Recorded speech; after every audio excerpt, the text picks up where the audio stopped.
वक्त के गहरे सन्नाटों में जब पूरी इंसानियत के कदमों की आटे तक दुनिया के हवाओं में खो जाती थी, रोमन एम्पायर का एक छोटा सा कोना जूडिया चट्टानों के नीचे दबा हुआ था और दुनिया को किसी बदलाव का सिग्नल नहीं दे रहा था। शहर, रियासतें, मंदिरें, बाजार सब अपनी जिंदगी चलाते थे और किसी को अंदाजा भी नहीं था कि इसी मिट्टी पर एक कहानी शुरू होने वाली है जो पूरी इंसानी सिविलाइजेशन को हमेशा के लिए बदल देगी। इसी धरती पर एक छोटा सा बच्चा पैदा होता है तकरीबन 6 से 4 बीसी के आसपास बेथलम के एक कोने में, जिसका नाम रखा जाता है यीशुआ।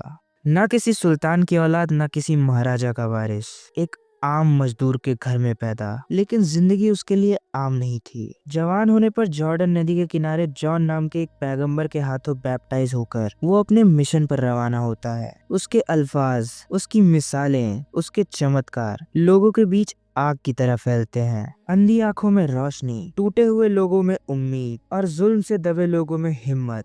लेकिन जहाँ पे रोशनी होती है वहाँ अंधेरा खामोश नहीं होता। फारसीज और प्रीस्टहुड के लिए जीसस एक खतरा था और रोमन एम्पायर के लिए एक संभावित बगावत का नारा। 30 या 33 सी के आसपास एक शाम एक फैसला होता है और जीसस को क्रूसीफाई कर दिया जाता है। लेकिन ये कहानी यही खत्म नहीं होती बल्कि शुरू होती है, क्योंकि जीसस के मौत के बाद उसके डिसाइपल्स क्लेम करते हैं कि वो मुर्दों में से जी उठा और इस दावे ने दुनिया ही बदल दी। एक छोटा सा ग्रुप जेरूसलम की गलियों से निकलकर पूरे रोमन एम्पायर में फैलने लगता है। Paul, Peter, John, James, Thomas, ये लोग भगवान के अपोस्टल्स बनकर नगर नगर, शहर शहर, समुद्र पार करते हुए एक नई सोच, एक नया संदेश लेके जाते हैं। शुरुआत में ये मूवमेंट छुपा कर अंडरग्राउंड होता है, चौराहों पर नहीं, घरों में होता है, चर्चेज में नहीं, हाउस गैदरिंग्स में होता है, लेकिन फ्लेम जल रही थी। जब 64 सीई में रोम आग में जला, लोगों ने इल्जाम क्रिश्चियंस पे डाल दिया। नेरो के ऑर्डर पर हथियार से नहीं, आंखों के सामने जुल्म से जान ली। पेट्रो और पॉल दोनों कुर्बान हो जाते हैं। साल बीत गए, सेकेंड सेंचुरी आ गई और रोम का कायदा क्लियर था कि सिर्फ स्टेट अप्रूव्ड रिलीजन को आजादी थी, लेकिन क्रिश्चियनिटी को स्टेट अप्रूव ही नहीं करती थी। और इसलिए हर वो इंसान जो क्रिश्चियन था वो कानून के मुताबिक मुजरिम था। और फिर भी मूवमेंट रुका नहीं। Alexandria, Antioch, Corinth, Ephesus, Syria, Egypt, Greece, एक के बाद एक शहर में छोटी छोटी कम्युनिटीज बनती गईं। बिशप्स, प्रीस्बाइटर्स, डीकन्स, एक स्ट्रक्चर टिफली से बढ़ते हुए दिखने लगा। 3rd सेंचुरी तक एक पॉइंट आ गया जहां एम्परर्स ने फैसला लिया कि अगर ये रिलीजन अलाउ किया गया तो एक दिन एम्पायर को ही पलट देगा। और 303 से 311 सीई के बीच डायोक्लेटियन नाम के एम्परर ने रोम की हिस्ट्री का सबसे खतरनाक क्रैकडाउन जारी किया। चर्चेस जला दिए गए, बिलीवर्स को अरेस्ट किया गया और सदियों का सबसे बड़ा परसिक्यूशन अनलीश हुआ।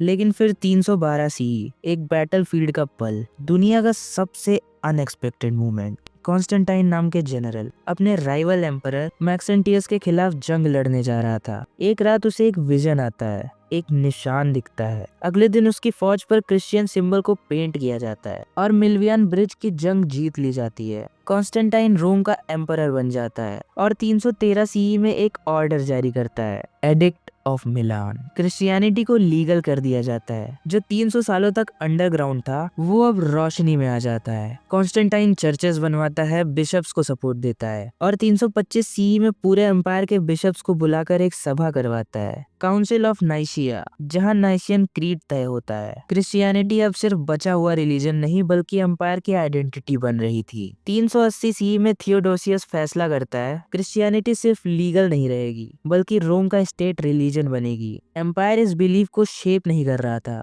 बल्कि बिलीफ ही एम्पायर को शेप दे रहा था। जब 476 सीई में वेस्टर्न रोमन एम्पायर गिर गया, सरकारें टूट गईं, लेकिन चर्चेस का सिस्टम नहीं टूटा। बिशप्स ही पूरे शहर चलाने लगे और वहां पर भी केवल और केवल जीसस की पूजा होने लगी। यूरोप में ट्राइबल किंग्स कन्वर्ट होते गए और 500 से 1000 सीई के बीच पूरा यूरोप धीरे धीरे क्रिश्चियन सिविलाइजेशन में कन्वर्ट हो गया। अफ्रीकन रियासतें लाइक इथोपिया एंड नूबिया भी क्रिश्चियनिटी में कन्वर्ट हो गए। रशिया 1988 सीई आते आते क्रिश्चियनिटी में तब्दील हो गया। लेकिन 1054 सीई में एक और बड़ा पटाखा, रोम और कॉन्स्टेंटाइनोपल अलग हो गए। Eastern Orthodox versus Roman Catholic Christianity का पहला परमानेंट डिवीजन हुआ। 1095 सी में पोप अर्बन सेकेंड एक इमोशनल कॉल देता है, जेरूसलम को वापस लो, और ऐसे शुरू होता है 200 सालों का खूनी दौर, crusaders.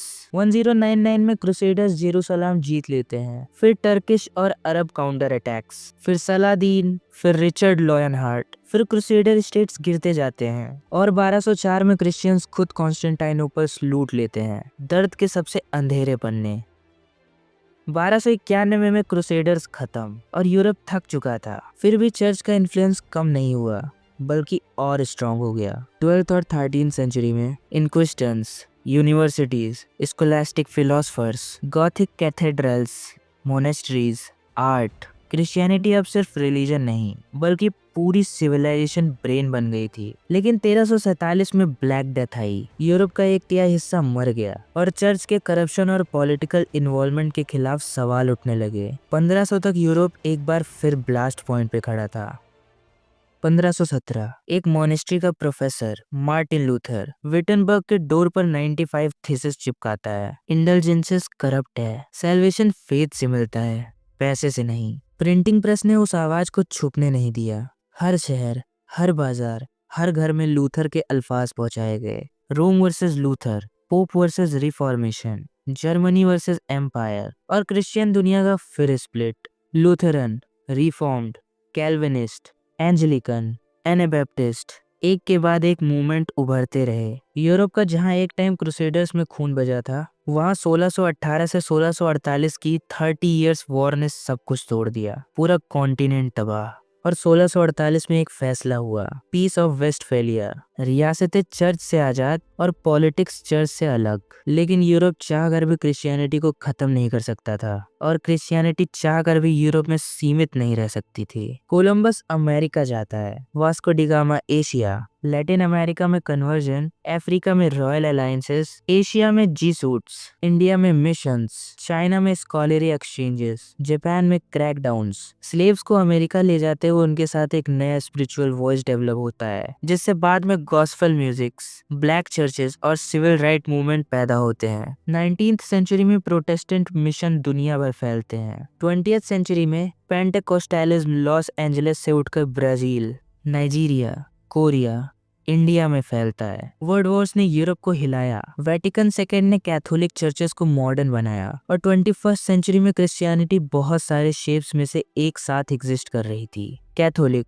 Protestant, Orthodox, evangelicals, Pentecostal, revivals, Indian Christian movements, Chinese underground house churches, European secular Christianity, American political Christianity, online digital Christianity, YouTube churches, Instagram pastors, VR worships और ग्लोबल लाइव स्ट्रीम प्रेयर। आज का time ये कह रहा है, Christianity वो नहीं रहा जो एक टाइम पे हुआ करता था। और ये सब शुरू हुआ था एक कारपेंटर के बेटे से। ऑल्दो जैसे जैसे टाइम बीतता है, वैसे वैसे हर चीज में करप्शन आती ही है, और ये खेल हमें क्रिश्चियनिटी और उसके चर्चेस में भी देखने को मिला है। ऑल्दो क्रिश्चियनिटी शुरू हुए 2 मिलेनिया बीत चुका है। ऑल्दो काफी सारे करप्टेड ऑफिशियल्स भी बीच बीच में आते रहे हैं क्रिश्चियनिटी के अंदर, बट ये सिर्फ क्रिश्चियनिटी का खेल नहीं है, बल्कि दूसरे रिलीजन्स में भी काफी सारे करप्टेड लोग आते रहे हैं। क्रिश्चियनिटी के इस 2000 साल के सफर में काफी सारा खून बहा है। इवन ये तो स्टार्ट ही खून के साथ हुआ था, और खून अभी भी बह रहा है।